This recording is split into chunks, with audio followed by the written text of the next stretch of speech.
Ამ ნამუშევრების ავტორი საქართველოში პირველად 12 წლის წინ ჩამოვიდა. ახლა მას ქართველი მეუღლე ყავს და თბილისში ცხოვრობს.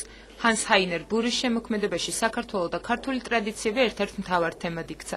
დღეს ბაია გალერეაში მისი გამოფენა გაიხსნება სახელად ცხენის ქურდის საიათნოვას ქუჩა.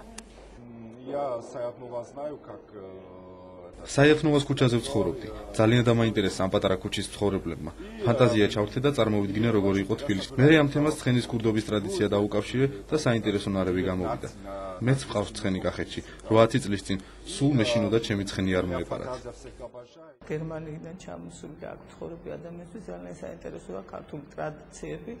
თუ ცხენის ქურდობა ქართულ ტრადიციებში შედის და ძალიან ხშირად დადის თვითონ თუშეთში, ხევსურეთში ყავს ცხენები და აი ეს თემა მისთვის მნიშვნელოვანი გახდა იმიტომაც რომ მასაც თვითონ ცხენი მოპარეს.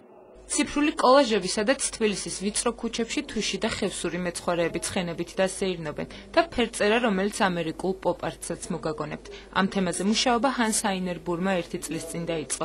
მაშინ როცა ავად იყო და სახლიდან არ გადიოდა. ჩვეულებრივი წამლები მის ნამუშევრებში ეპოქას ასახავს. სახლში ვიყავი, რადიკულიტი მაწუხებდა. ასე აღმოჩნდა ამ ნახატებზე ფინალგუნი. მე რისკს ეწავედი. ეს შეიძლება ბევრს არ მოეწონოს, მაგრამ ვფიქრობ, წამლებიც ეპოქას ასახავს. ფინალგონი ხვალ შეიძლება საერთოდ გაქრეს. ამ ნამუშევრებზე კი 2008 წლის სიმბოლოდ დარჩება.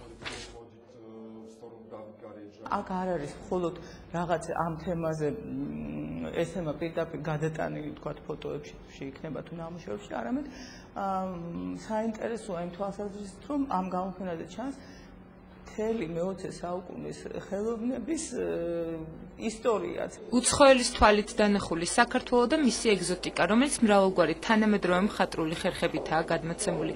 ჰანს ჰაინერ ბურის გამოფენა ბაია გალერეაში 5 დღე გაგრძელდება.